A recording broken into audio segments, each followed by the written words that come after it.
Bueno, Damián Dipache, ¿cómo estamos, señor? Bienvenido. Paulino, Buenas noches. Gracias por este ratito. Mucho de economía hay. ¿Podemos charlar un poco? ¿Pimponear? Sí. ¿Me ayudas? Sí, cómo no. Hoy el dólar terminó en 60,30, mercado minorista, 59,50 el Banco Nación. La tasa ya está por debajo del 70 de las LELIQ. Eso está en línea con alguna idea de que los precios pueden, después del dato de septiembre, que va a estar arriba del 5, más o menos ordenarse. ¿Entendés vos? Hoy tuviste un dato, un adelanto del Instituto Estadístico de los Trabajadores, le dio 5,5% la inflación, que es un índice que sigo bastante, y alimentos dio 6,7%. A nosotros alimentos también nos viene dando fuerte en el mes de septiembre. O sea que haber pisado y congelado nafta, entre otras cosas, al gobierno le sirve para promediar ahora.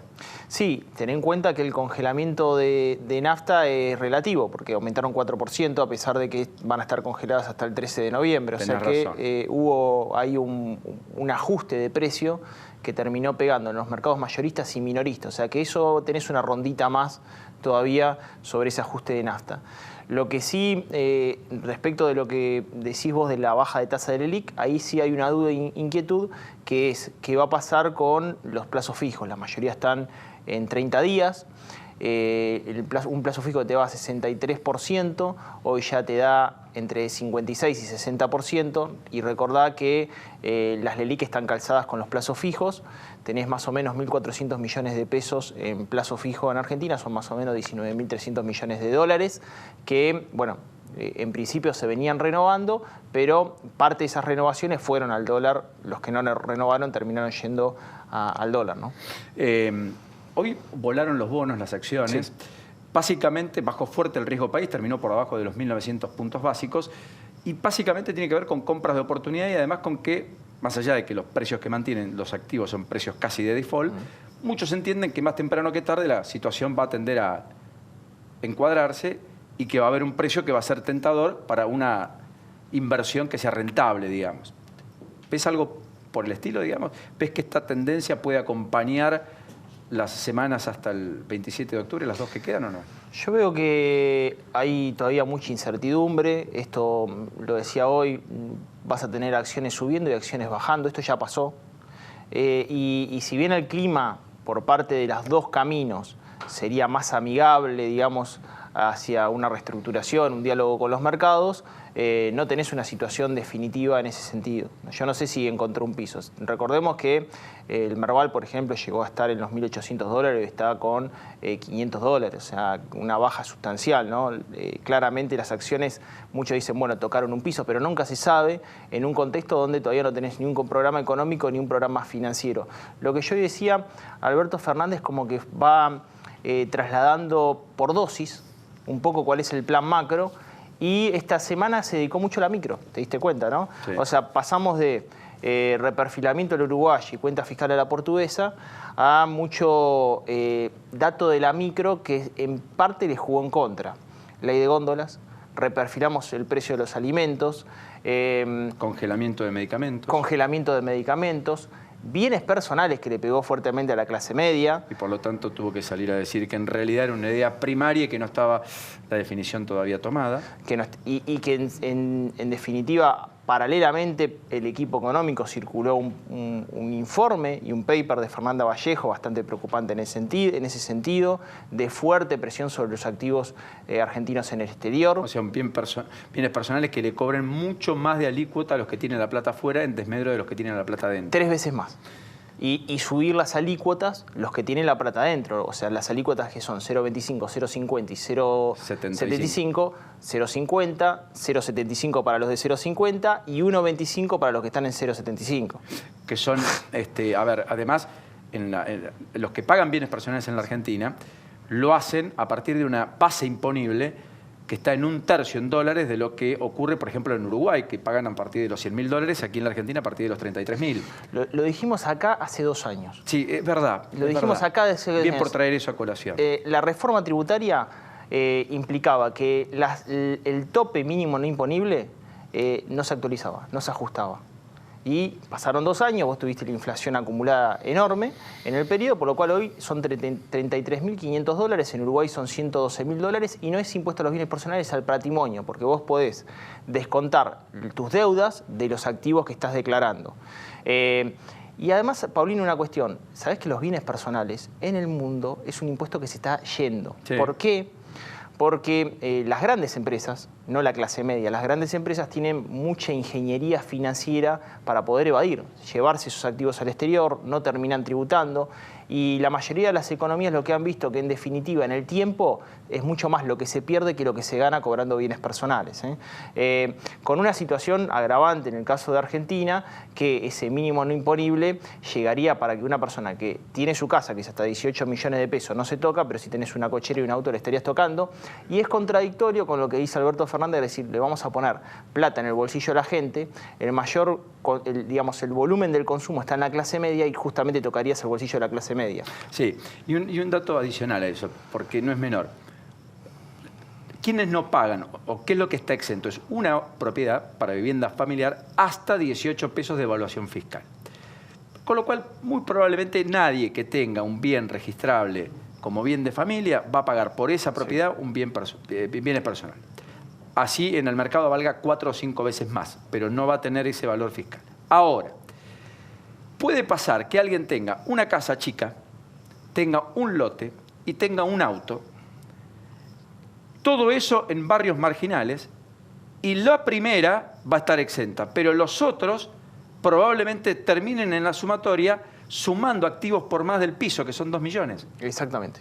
¿Y qué pasa? Con lo cual va a pagar bienes personales, va a pagar a alguien que tiene menor capacidad contributiva que aquel que tiene una casa en un barrio cerrado, importante, y eventualmente además un auto.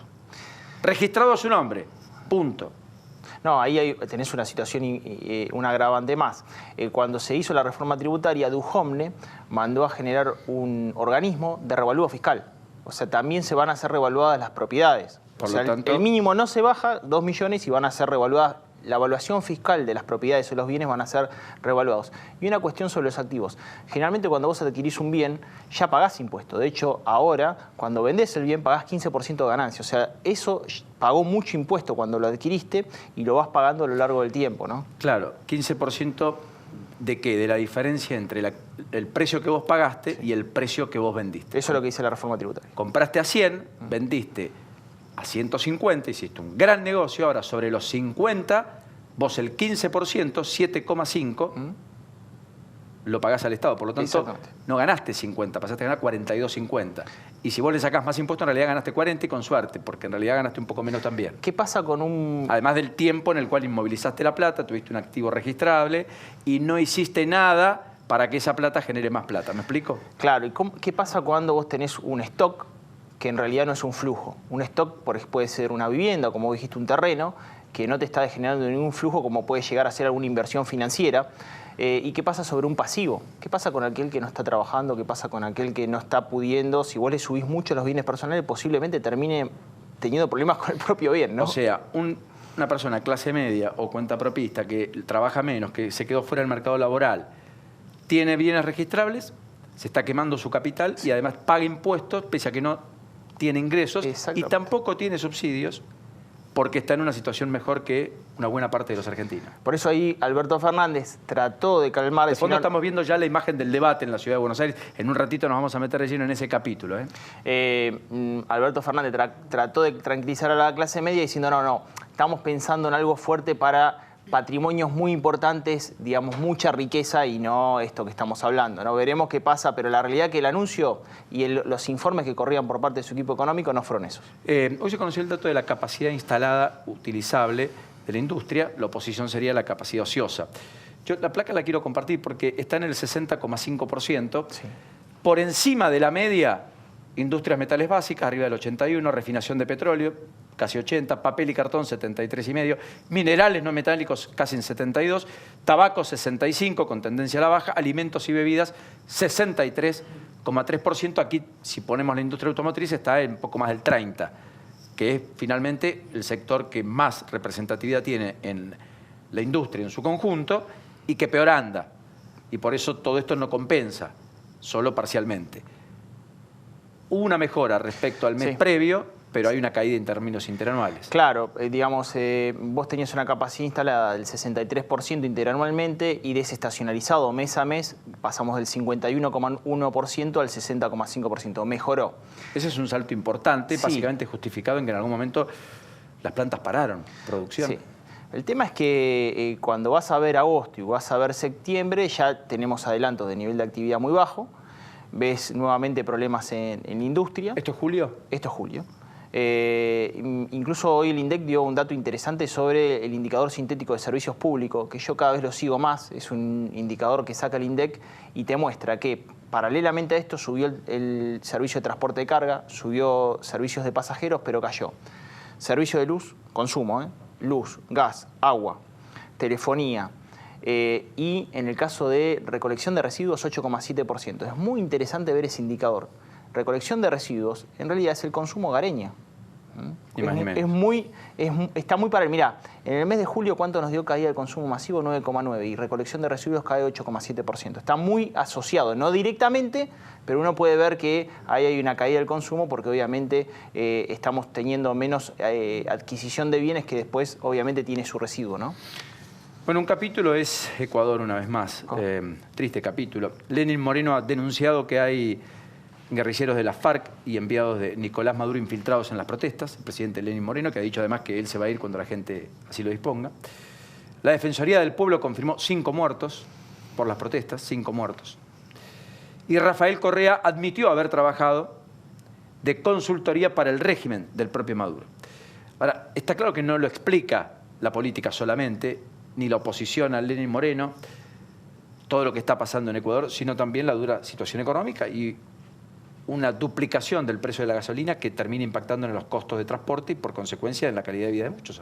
Sí, ahí yo lo que estaba mostrando ayer en mi cuenta de redes es lo que mostraba es qué similitud tenemos con lo que pasó, por ejemplo, con el gobierno de Cristina y el gobierno digamos, de Correa. Vos veías ahí que del 2007 al 2015 el gasto respecto al Producto Bruto Interno pasó del 27 al 44%. O sea, tuviste un gasto muy importante.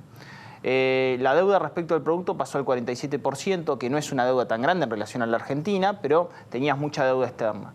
Y por otra parte, tenías gastos, subsidios respecto al gasto público del 50%. Claramente lo que hace... y las tasas de financiamiento eran del 10%. Recordarás tasas del 10% para Argentina, ¿no? Sí, claro. Lo mismo para Ecuador. Entonces llegó un momento donde le pasó lo mismo que a Argentina. El mercado le dijo, el mercado voluntario de deuda... Hasta acá llegamos. Hasta acá llegamos. Pero vos te das cuenta, ¿no? Que es cíclico, cuando vos tenés déficit, el mercado en algún momento te dice basta. Es lo que le pasó a Ecuador, llegó al Fondo Monetario Internacional, lo mismo que Argentina, y el Fondo Monetario Internacional lo lleva a un ajuste terrible. No es solamente el 120% de aumento de nafta, sino que recorta el 20% del personal de planta temporario.